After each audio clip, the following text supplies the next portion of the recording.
Hey, welcome to The Explainer. Today, we're diving into a super practical guide for anyone who's thinking about teaching English. We're going to build you a foundational toolkit, a real starting point, even if you don't have a formal qualification just yet. So let's get real for a second. You've got this passion to teach English, right? But maybe the whole traditional, expensive, time-consuming course just isn't in the cards for you right now. And you know what? That's a reality for so many people. The source material we're looking at today gets that. So let's jump in and see what it has to offer. In a perfect world, sure, you'd take some big, recognized course, you'd land a job in a super supportive school, and you just grow your skills over time. But we don't live in a perfect world, do we? The real world can be kind of messy. A lot of people find themselves needing to teach right now, and this guide is all about giving you a serious, self-directed way to get started. Okay, but before we start building that awesome teaching toolbox, we have to talk about a huge trap that a lot of people fall into. Seriously, this is a crucial warning, and it's here to protect your time, your money, and honestly, your reputation as a teacher. Let's just be super clear about this. There are no shortcuts to getting a real qualification. Any online course promising you a quick, cheap, unaccredited certificate, it's not going to be recognized by anyone that matters. You will just be throwing your money away. The goal here is to build actual skills, not to buy a piece of paper that's pretty much useless. So, if those sketchy online courses are out, how do you actually start building real, solid skills? Well, it all comes down to understanding the two fundamental pillars of knowledge for any teacher. Every single great teacher, no matter how experienced, has to be a master of both of these. On one side, you've got your subject knowledge. This is what you teach, the English language itself, its grammar, its vocabulary, all that good stuff. And on the other side, you've got procedural knowledge. This is how you teach it, the techniques, the classroom management, the art of explaining and demonstrating. You absolutely cannot be an effective teacher with just one of these. You need a strong foundation in both. So, let's start with pillar one, what to teach. We're going to break down your subject knowledge. So what does this pillar actually include? Well, first you've got grammar. Think of it as the skeleton that holds the language together. Then there's terminology. That's just the special vocabulary we use to talk about teaching.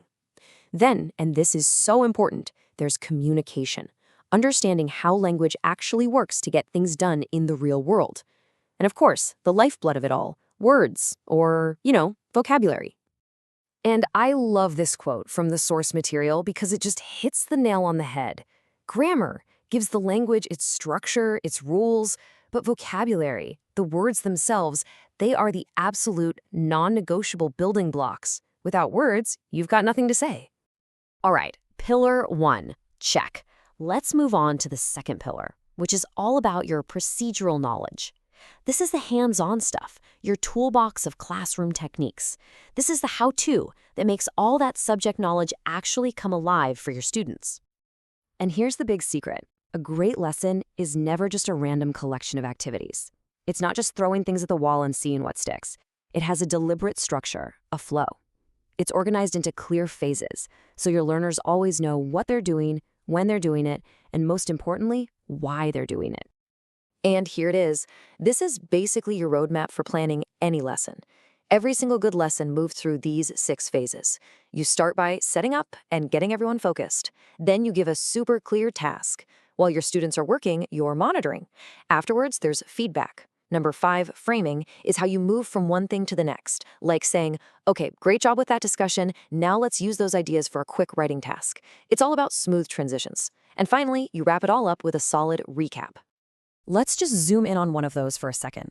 Monitoring. When you're walking around the classroom, you're not just taking a stroll. You're doing 2 very specific things. First is check monitoring. Are they on the right track? Are they doing the task you actually set? And second is support monitoring. Do they look stuck? Do they need a little help or a nudge in the right direction? It's both observing and helping. Same thing with feedback. This isn't just you with a red pen. It's a two-way street. Of course, you give feedback to your learners about how they did, but you also need to get feedback from them. Are they getting it? Do they feel confident? This tells you if it's safe to move on to the next thing. And this, by the way, is where your subject knowledge becomes so important. You can't give good feedback on grammar if you're not totally solid on it yourself. Okay, wow, we have covered a lot of ground. So let's just pause for a second and boil this all down. What are the key things you need to be putting into your teacher's toolbox starting right now? Okay, so the bottom line is this. Focus your energy on those two pillars, the what you teach and the how you teach it. Stay far, far away from those tempting but totally useless shortcut courses you see online. And use that 6-phase lesson structure as your blueprint for planning. When you put all that together, you really do have the tools to start training yourself properly and seriously. Look, this explainer isn't a certificate, but it's something much more valuable. It's a roadmap. It gives you a professional, logical framework so you can start to observe, plan, and really think like a teacher. You've got the pillars, you've got the phases to guide you. So the only real question left is, what are you going to teach first?